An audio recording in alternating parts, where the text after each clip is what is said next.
నమస్తే, నా పేరు కిట్టు. వైజాగ్ లోకల్ న్యూస్ వార్తలకు స్వాగతం. వార్తల్లో ముందుగా ముఖ్యాంశాలు.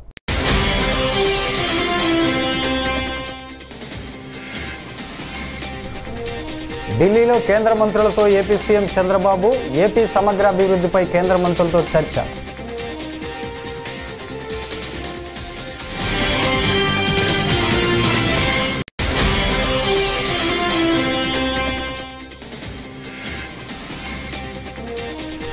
ప్రజల అవసరాలను, హామీలను నెరవేర్చడంలో కూటమి ప్రభుత్వం నిర్లక్ష్యంగా ఉంది. ఎమ్మెల్సీ బొత్స సత్యనారాయణ.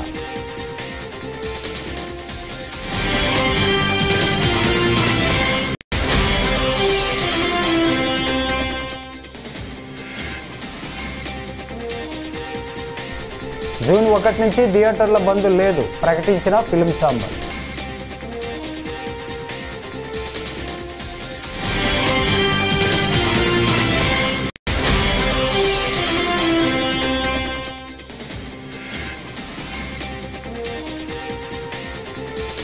విశాఖ బీచ్ రోడ్లో యోగాంధ్రలో పాల్గొన్న హోంమంత్రి అనిత.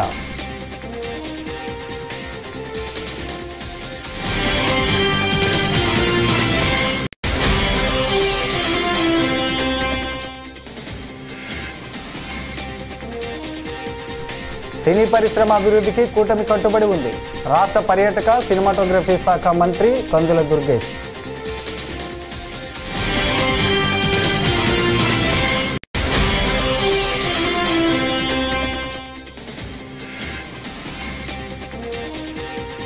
ప్రభుత్వ ఆసుపత్రిలో వల్లభనేని వంశీని పలకరించిన మాజీ మంత్రి పేర్ని నాని.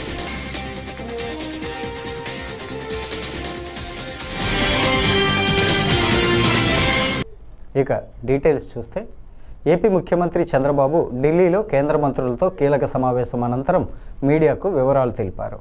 రాష్ట్ర విభజన జరిగి 10 ఏళ్లు పూర్తయిన నేపథ్యంలో అమరావతిని రాజధానిగా పునర్విభజన చట్టంలో చేర్చి నోటిఫై చేయాలని కేంద్రాన్ని కోరినట్లు వెల్లడించారు. ఏపీ సమగ్ర అభివృద్ధికి సంబంధించిన పలు కీలక అంశాలను కేంద్ర మంత్రుల దృష్టికి తీసుకెళ్లినట్లు వివరించారు. క్లస్టర్ ఒక 6000 ఎకరాలు ఇక్కడ ఉంది. ఇక్కడ మేజర్ వాళ్ళు అడిగింది missile and ammunition protection centre కింద దీన్ని క్రియేట్ చేయమని చెప్పి రిక్వెస్ట్ చేశాను. దానికి కూడా వారు సానుకూలంగా ఉన్నారు. రెండోది లేపాక్షి మడకసిర, ఇక్కడ ఒక 10,000 ఎకరాలు ఉంది. Military and civil air crafts కానీ ఎలక్ట్రానిక్స్ మ్యానుఫ్యాక్చరింగ్, అదే మరి ఇంకొక పక్కన ఏరోస్పేస్ ఎకో సిస్టమ్ క్రియేట్ చేయాలని చెప్పి కోరాను. దానికి కూడా ఆయన సుఖంగా ఉన్నారు. అదే మరి విశాఖపట్నం అనకాపల్లి క్లస్టర్, ఈ ఏరియాలో మనం చూస్తే naval equipment production, weapon testing, అదే మరి లీవరేజింగ్ స్ట్రాంగ్ మ్యారిటైమ్ ప్రజెన్స్ ఉంది కాబట్టి ఈస్టర్న్ నేవల్ కమాండ్ కూడా ఉంది. ఇవన్నీ ఆధారంగా చేసుకొని అక్కడ బేస్ చేసుకొని ఇవన్నీ ప్రొడక్షన్ కోసం ముందుకు రమ్మని కోరాం. అదే మరి కర్నూలు ఓరవకల్ 4,000 ఎకరాలు ఇవ్వడానికి సిద్ధంగా ఉన్నాం. ఇక్కడ military drones, robotics, advance defence. ప్రజల అవసరాలను తీర్చడంలో, హామీలను నెరవేర్చడంలో కూటమి ప్రభుత్వం నిర్లక్ష్యంగా వ్యవహరిస్తోందని వైఎస్ఆర్సీపీ సీనియర్ నేత ఎమ్మెల్సీ బొత్స సత్యనారాయణ అన్నారు. శనివారం విజయనగరంలో ఆయన మీడియాతో మాట్లాడుతూ కూటమి పాలనపై ఫైర్ అయ్యారు. రాష్ట్రంలో శాంతి భద్రతలు పూర్తిగా క్షీణించాయి. కూటమి ప్రభుత్వంలో అన్ని వర్గాలు అవస్థలు పడుతున్నాయి. ఎన్నికల్లో ఇచ్చిన హామీలు ఎప్పుడు అమలు చేస్తారు? అసలు ప్రజల కోసం కూటమి నేతలు ఆలోచిస్తున్నారా? మా అధినేత వైఎస్ జగన్ వేసిన ప్రశ్నలకు కూటమి నేతలు సమాధానాలు చెప్పాల్సిందే అంటూ అన్నారు. ఏదో ఆగస్టు 15 స్వాతంత్రం వచ్చినట్టుగా ఆగస్టు 15 డేట్ అనౌన్స్ చేశారు. ఏదో మహిళలు గుర్తుపట్టిస్తే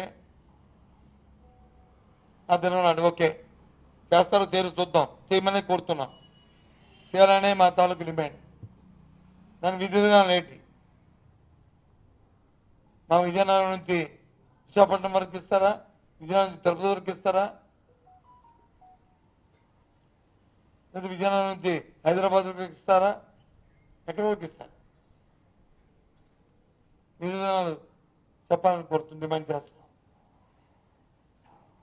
ఎందుకు అడుగుతున్నామంటే, ఒక ప్రతిపక్ష పార్టీగా అది మా బాధ్యత. ఎన్నికలప్పుడు వచ్చి రాజకీయ పార్టీలు వారి వారి విధానాలని ఎన్నికల ప్రణాళికల్లో ప్రకటిస్తాయి. వాటి మీద ప్రయత్నమై వాటి మీద ప్రజలు ఆలోచన చేసి ఆ ఎన్నికల్లో ఆ పార్టీలకు వచ్చి ఎన్నుకోవడం అనేది సాంప్రదాయం. ప్రజాస్వామ్యంలో ఒక నానుడి. అవి నెరవేర్చవలసిన బాధ్యత ఆ రాజకీయ పార్టీలకు ఉన్నాయి. ఆ రకంగానే ఈరోజు సంవత్సర కాలం అయింది. ఈ కూటమి ప్రభుత్వం ప్రజలకు ఇచ్చిన వాగ్దానాలని నెరవేర్చకుండా కాలయాపన చేస్తున్న ఈ నేపథ్యం. పైపెచ్చు 2 లక్షల అప్పు 2 లక్షల అప్పు అంటున్నారు. వాస్తవాలు వచ్చి అసెంబ్లీలో పెట్టారు. 4 నుంచి 5 లక్షలు 5 లక్షల కోట్లు 4,80,000 కోట్లు 70,000 కోట్లు సబ్జెక్టు కరెక్షన్. మళ్ళీ 14 లక్షలు 10 లక్షలు అంటారు. అంతకుముందు అంటారు విశ్వం ఎంత ఉందో నాకు తెలుసు, నా చేతిలో మంత్రతనం ఉందని చెప్పారు. భారత్లో సాంప్రదాయంగా వస్తున్న వ్యవస్థ యోగా అని ఏపీ హోంమంత్రి అనిత అన్నారు. అంతర్జాతీయ యోగా దినోత్సవం సన్నాహకంలో భాగంగా విశాఖలో పోలీస్ శాఖ ఆధ్వర్యంలో నిర్వహించిన యోగాంధ్రలో మంత్రులు డివిబి స్వామి, అనిత పాల్గొన్నారు. విశాఖ బీచ్ రోడ్లో యోగాసనాలు వేశారు. అనంతరం మంత్రి అనిత మీడియాతో మాట్లాడారు. 11వ యోగా దినోత్సవం విశాఖలో నిర్వహించనుండటం అదృష్టమంటూ రోజు గంట ఆసనాలు వేస్తే రోజంతా ఉత్సాహంగా ఉంటామని, వచ్చే నెల 21న విశాఖలో జరిగే యోగా దినోత్సవానికి ప్రధాని మోదీ హాజరవుతారని మంత్రి అనిత తెలిపారు. In case of acute arthritis, then slowly up and relax. Samasti. Arms up to the shoulder level in front, shoulder level front. Interlock each finger. Turn the wrist outward.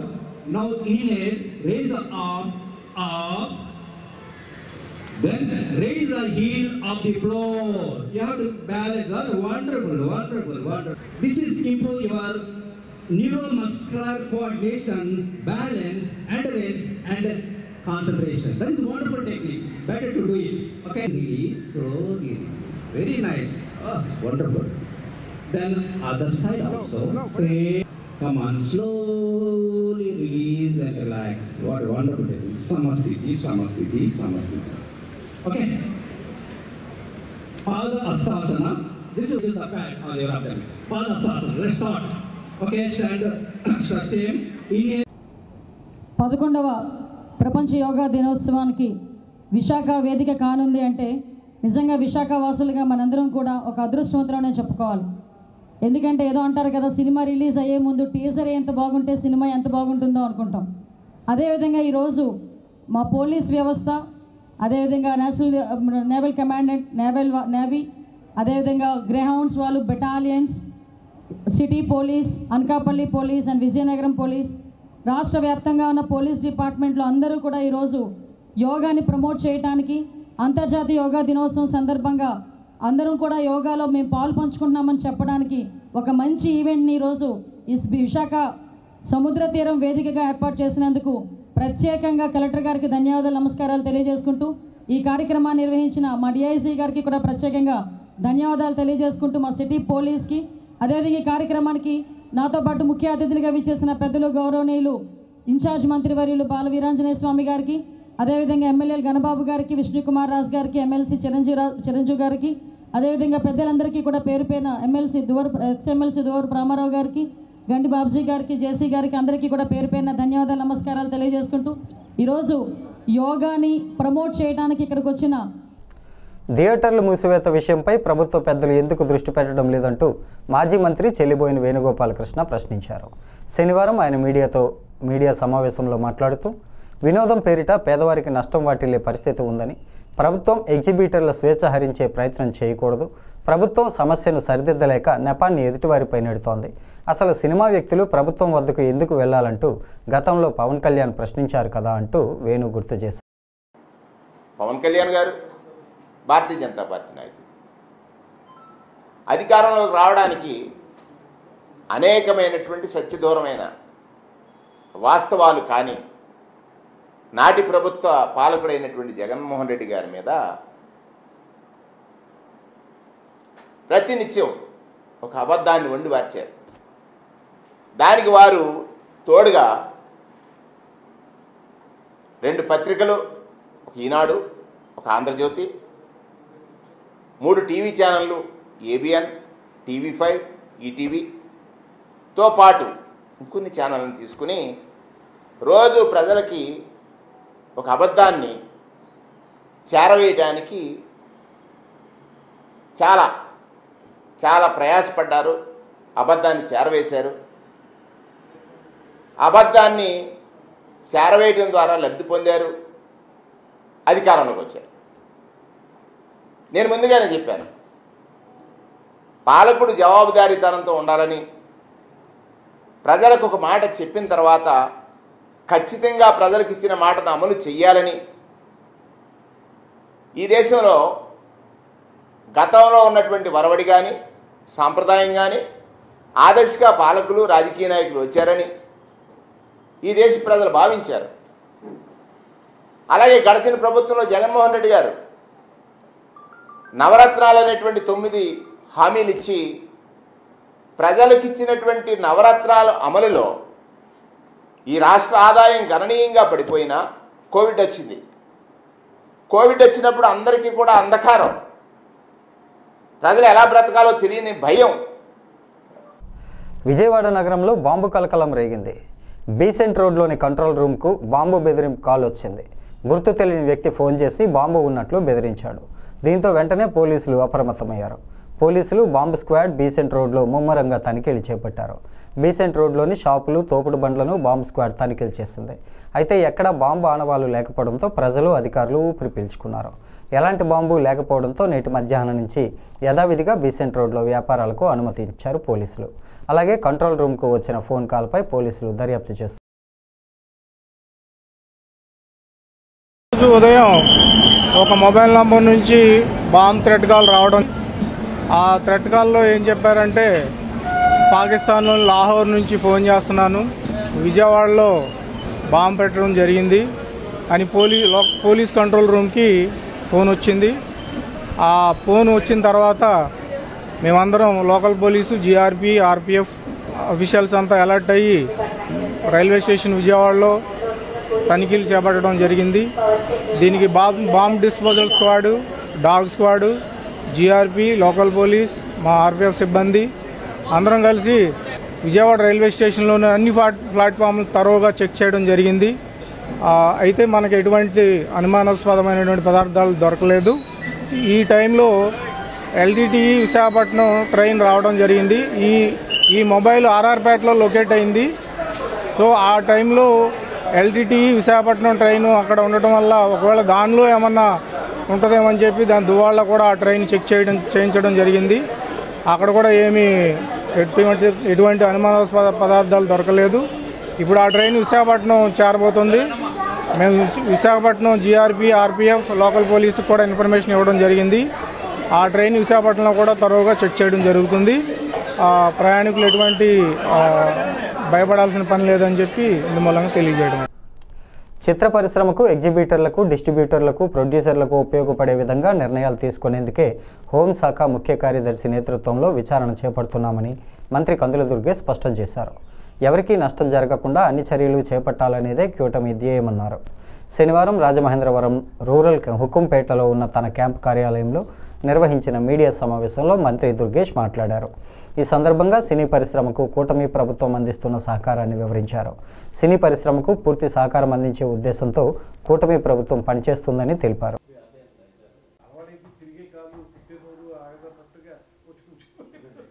ఇప్పుడు సడన్గా థియేటర్లు మూసివేత అనేటువంటి అంశం తెర మీదకి రావటం అనేది ఎందుకు జరుగుతుంది? దీని వెనక ఏమైనా కారణాలు ఉన్నాయా? అది కూడా రేపు జూన్ 12వ తారీఖున పవన్ కళ్యాణ్ గారి సినిమా రిలీజ్ అవుతున్న సందర్భంలో ఎందుకు ఈ రకమైన వాతావరణం వచ్చింది? అదే సందర్భంలో ఒకవేళ మీరు థియేటర్లు మూసివేయాలనేటువంటి నిర్ణయం కానీ తీసుకున్నట్లయితే ఆ నిర్ణయాన్ని అసలు మీరు ముందు ఎవరితోన్నా చర్చించి ఆ నిర్ణయానికి రావాలి. కానీ ఎకాయికిన థియేటర్లు మూసివేత అనేటువంటి తీవ్రమైన నిర్ణయానికి రావడానికి మీకు దోహదం చేసినటువంటి కారణాలు ఏంటి? ఇవన్నీ తెలియాల్సిన అవసరం ఉంది. కనుకే ఈ విచారణ చేపట్టడం అనేటువంటిది కార్యక్రమాన్ని మేము తీసుకోవడం జరిగింది. దీని ద్వారా ఒకటే మేము మనవి చేసేది, ఇవాళ ఈ ప్రభుత్వం మీకు అత్యంత గౌరవం ఇస్తూ ఉంది. పరిశ్రమని అన్ని రకాలుగా కూడా ఆదుకోవడానికి సిద్ధంగా ఉన్నాం. కలిసి ముందుకు వెళదాం అనేటువంటి ఆలోచన చేయడానికి వీలుగానే కొత్తగా సినిమా సంబంధించినటువంటి పాలసీని తీసుకొస్తూ ఉన్నాం. పాలసీ తీసుకొచ్చినప్పుడు ప్రతిసారి మీరు మాకు ఒక అప్లికేషన్ పెట్టుకునే పరిస్థితి లేకుండా, ప్రతి సినిమాకి విడివిడిగా అడగక్కర్లేకుండా ఒక పాలసీ ద్వారా మొత్తం అందరికీ కూడా ఏదో రకంగా సపోర్ట్ ఉండేలాగా మేము ఒక నిర్ణయం తీసుకోబోతున్నాం. ఇంత మంచి వాతావరణంలో ఉన్నప్పుడు ఎందుకు ఈ సినిమా థియేటర్లు మూసివేత అనేటువంటి మాట ఎందుకు వచ్చింది అనేటువంటిది మాకు తెలియాలి. తెలుగు రాష్ట్రాల్లో జూన్ 1 నుంచి సినిమా థియేటర్ల బంద్ ఏమీ ఉండదని తెలుగు ఫిల్మ్ ఛాంబర్ ప్రకటించింది. థియేటర్లకు కూడా పర్సంటేజీ విధానం అమలు చేయాలని డిమాండ్ చేసిన నేపథ్యంలో శనివారం ఫిల్మ్ ఛాంబర్లో డిస్ట్రిబ్యూటర్లు, ఎగ్జిబిటర్లతో నిర్మాతలు సమావేశమయ్యారు. ఈ సందర్భంగా పలు అంశాలపై చర్చించారు. అనంతరం సమావేశానికి సంబంధించిన వివరాలను ఫిల్మ్ ఛాంబర్ కార్యదర్శి దామోదర ప్రసాద్ వెల్లడించారు. ఇవాళ పొద్దున 11 o'clock joint meeting of producers, distributors and exhibitors of both the states, Telangana and Andhra Pradesh. We had a meeting, very healthy meeting on a positive note, and ఈ మీటింగ్ సారాంశం ఏంటంటే మూసేయటం అనేది లేదు. All of us positive నోట్లు అన్ని సెక్టార్లు వాళ్ళ representation ఇచ్చారు. వాళ్ళు ఏవైతే అనుకుంటున్నారో each sector has given to the chamber. ఈ 30th మాకు ఈసీ మీటింగ్ ఉంది. ఈసీ మీటింగ్లో చర్చించి we're going to form a committee, ఒక కమిటీ ఫామ్ చేసి పాజిటివ్ నోట్లు ఫర్దర్గా we're going to travel in the sense ఒక టైం లైన్ పెట్టుకుని ఆ టైం లైన్లో మూడు సెక్టార్స్ ఒక ఇష్యూస్ని అడ్రస్ చేస్తూ, ఎందుకంటే ఈ 3 సెక్టార్స్ ఇష్యూ ఎందుకంటున్నారంటే అన్ని ఇంటర్లింక్డ్ అయ్యి ఒకదానికి ఇంటర్లింక్డ్ ఉన్నాయి. సో ఇవన్నీ కూడా అన్ని సెక్టార్స్ పరిగణలోకి తీసుకుని we'll move forward in a positive note. ఒక టైం లైన్ పెట్టుకుని మ్యాక్సిమం మా ఉన్న సమస్యలు, ఇంటర్నల్గా ఉన్న సమస్యలు we'll solve them with the chamber ఉంటుంది. Chamber will head the whole thing. 30th EC meeting రోజున ఆ కమిటీ వేయటం జరుగుతుంది. From there the whole thing is going to go forward. Right now ఈ బంధు గిందు అనేది అట్లాంటివి ఏమీ లేవు. This the clarity. Telugu film chamber of commerce, Telugu film producers council, Telangana state film chamber of commerce, which are the main bodies of the industry, all of us are here. ఈ బాడీస్లో ఎగ్జిబిటర్లు కానీ డిస్ట్రిబ్యూటర్లు కానీ from all state both the states are present in these bodies. So అందరి సమక్షంలోనే ఇది జరిగింది. On a positive note we're going to move forward. Any other news which is coming in different angles kindly do not consider. ఎందుకంటే ఇట్లాంటి న్యూస్లు they are just creating disturbance for the business and with in the sectors. వాళ్ళు ఏదో ఇచ్చారు, వాళ్ళ దగ్గరనే press note, ఓకేనా? వాళ్ళకి what information is gone to them, on what basis they have given, we do not know, right? ఇప్పుడు అసలు main issue ఎందుకు ఇచ్చారు? అదేదో సినిమా దానికోసం చేశామని ఇచ్చారు. అది లేదు కదా, ఇప్పుడు ఆ సమస్య లేదు ఇప్పుడు, రైట్? మాకు 100 ప్రాబ్లమ్స్ ఉన్నాయి సెక్టార్స్ మధ్యలో. ప్రభుత్వ ఆసుపత్రిలో వల్లభనేని వంశీని మాజీ మంత్రి పేర్ని నాని, ఎమ్మెల్సీ అరుణ్ కుమార్ శనివారం నాడు పరామర్శించారు. అనంతరం పేర్ని నాని మీడియాతో మాట్లాడుతూ వంశీ ఆరోగ్య పరిస్థితిపై ప్రభుత్వానికి కనీసం మానవత్వం లేదంటూ మండిపడ్డారు. విచారణ పేరుతో ఆసుపత్రి నుంచి స్టేషన్కు తరలించారని, ప్రభుత్వ ఆసుపత్రి సూపరింటెండెంట్ కనీసం మానవత్వం లేకుండా వ్యవహరిస్తున్నాడని, వైద్యులను టెస్టులు రాయకుండా అడ్డుపడుతున్నాడంటూ ధ్వజమెత్తారు. ఏం చెప్తాడు? మీరు అరెస్ట్ అవ్వండి, ఎన్ని కేసులుంటే అంత పోటుగాళ్ళు, మీరు పెద్ద పెద్ద పదవులు ఇస్తామని చెప్పి కార్యకర్తని రెచ్చగొట్టి, పేపర్లో అతని మీద కేసు ఉంది అనగానే టప్పని బెయిల్కి పరిగెత్తి, కానీ పిఎస్ఆర్ ఆంజనేయులు గారు బెయిల్ కాదు, మీ ఇష్టం, నేను బెయిల్కి వెళ్ళను, యాంటిసిపేటర్ నేను తెచ్చుకోనని చెప్పని, నేనే పాపం చేయలేదు, నేనే తప్పు చేయలేదు, పోలీసు ఉద్యోగం నేను విధి నిర్వహణ పక్కగా చేశాను తప్పితే నేనెక్కడా తప్పుడు పని చేయలేదు అని చెప్పని నమ్మాడు. కాబట్టే మీరు ఏం చేసుకుంటారో చేసుకోండి, నేను మాత్రం బెయిల్ తెచ్చుకోను, నేనేం పాపం చేయలేదని చెప్పని ధైర్యంగా నిలబెట్టాడు. కాబట్టి ఇవాళ మీరు అతని మీద కక్ష తీర్చుకుంటాక ఒక కడప గడపలో మే 27, 28, 29 తేదీల్లో జరగనున్న మహానాడు 2025 చరిత్రలో నిలిచే విధంగా ఘనంగా నిర్వహించనున్నట్లు కర్నూలు జిల్లా టీడీపీ అధ్యక్షుడు పాలకుర్తి తిక్కారెడ్డి అన్నారు. శనివారం కర్నూలులో ఆయన మాట్లాడుతూ తొలి రోజు పార్టీ విధానాలు, రెండో రోజు అభివృద్ధి సంక్షేమంపై తీర్మానాలు, మూడో రోజు 10 లక్షల మంది హాజరుతో బహిరంగ సభ జరుగుతుంది. ప్రతి నియోజకవర్గం నుంచి కనీసం 5,000 మంది హాజరవ్వాలంటూ పిలుపునిచ్చారు. మన తెలుగుదేశం పార్టీ మహానాడు ఈసారి కడపలో జరుపుకోబోతున్నాం. 27, 28, 29. 27, 28 ఏమో ప్రతినిధులకు సంబంధించినటువంటి ఉంటుంది. 29 భారీ ఎత్తున బహిరంగ సభ. కని వినైన రీతిలో దాదాపు 5 నుంచి 10 లక్షలు తగ్గకుండా మనం బహిరంగ సభ జరపాలని చెప్పి మన అధ్యక్షుల వారు చంద్రబాబు నాయుడు నిర్ణయం చేశారు. లోకేష్ గారు కూడా ఆదేశాలు ఇచ్చారు. మన కర్నూలు జిల్లా నుంచి ఒక్కొక్క నియోజకవర్గం నుంచి 5,000 తగ్గకుండా పోవాలి. ఆడ మన కర్నూలు సత్తాయేమో నిరూపించాలని చెప్పి తెలుగుదేశం నాయకులకు, ఎమ్మెల్యేలకు, ఎంపీలకు, మంత్రులకు అందరికీ ఇందు మూలంగా తెలియజేస్తా ఉన్నాం.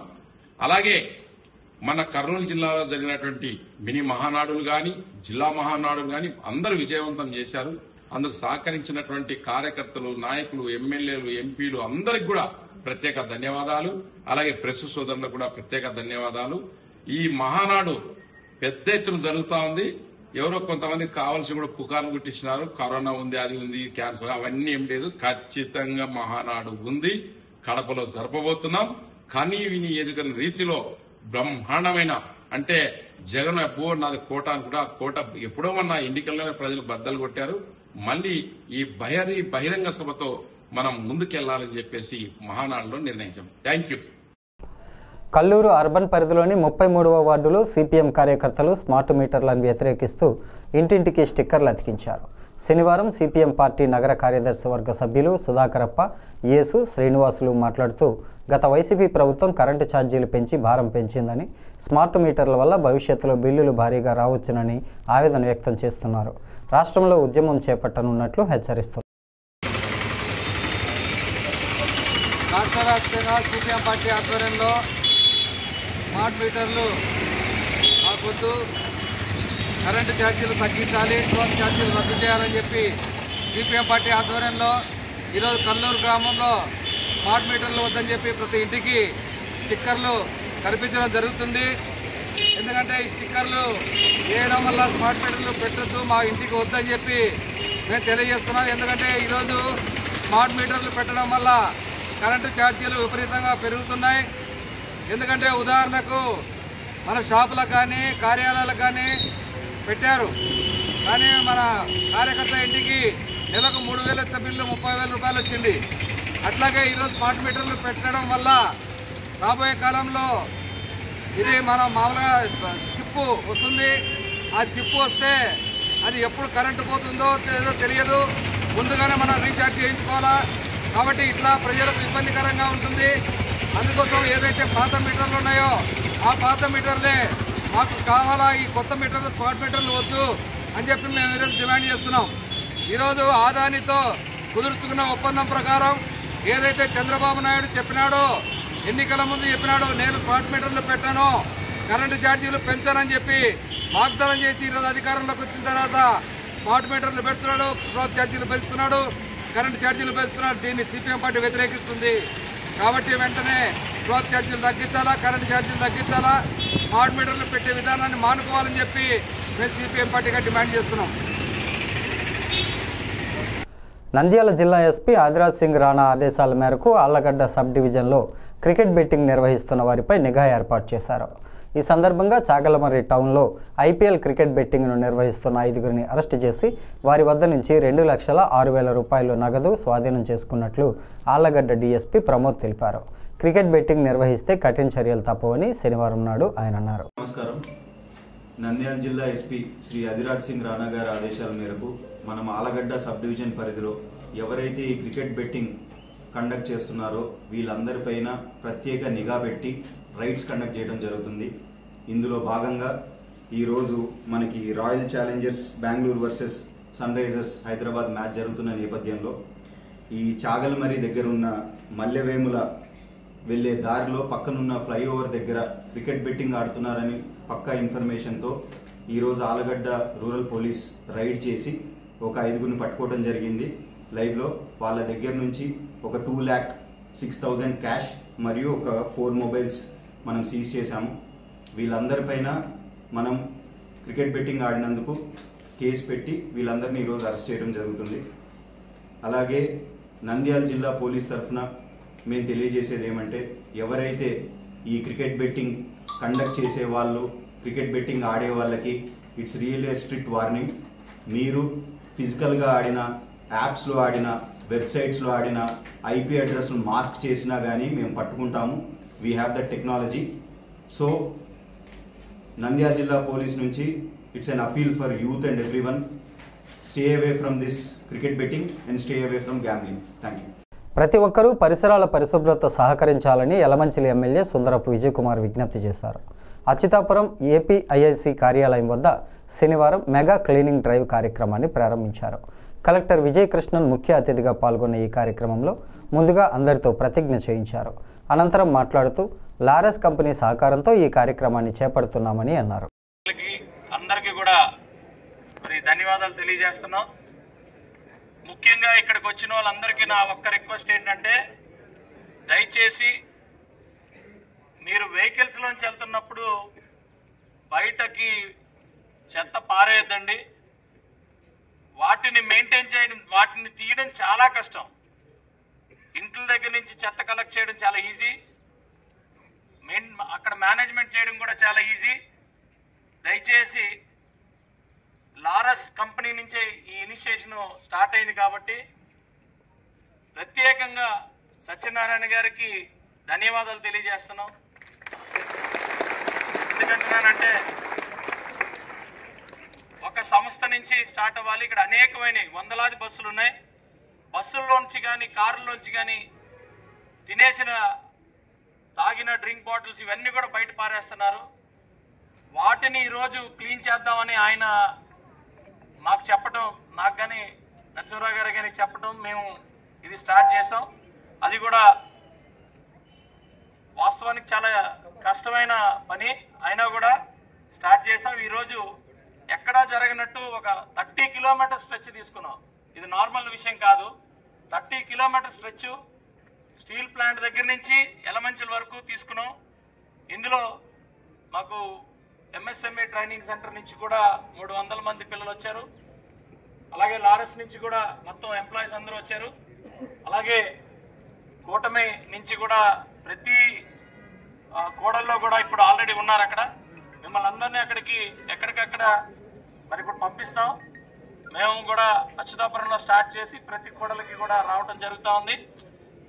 దయచేసి మనం ఇది క్లీనింగ్ అనేది కేవలం 10-15% మాత్రమే, కానీ అందరినీ కూడా మీరు రేపు చెప్పాలి. దీని మీద అవగాహన మరి అందరికీ కూడా కల్పించాల్సిందిగా అందరినీ కూడా కోరుకుంటూ, ఇక్కడికి వచ్చిన ప్రతి ఒక్కరిని కూడా కోరుకుంటూ, దయచేసి ఎట్టి పరిస్థితుల్లో మీ కారులో కానీ మీరు వెళ్తున్న బస్సుల్లో కానీ ఏం తిన్నా అందులోనే పెట్టుకొని డస్ట్బిన్లోనే పారేయాలి. ఈ వార్తలు ఇంతటితో సమాప్తం. తిరిగి మరో తాజా బులెటిన్లో మళ్ళీ కలుసుకుందాం. అంతవరకు సెలవు. నమస్కారం.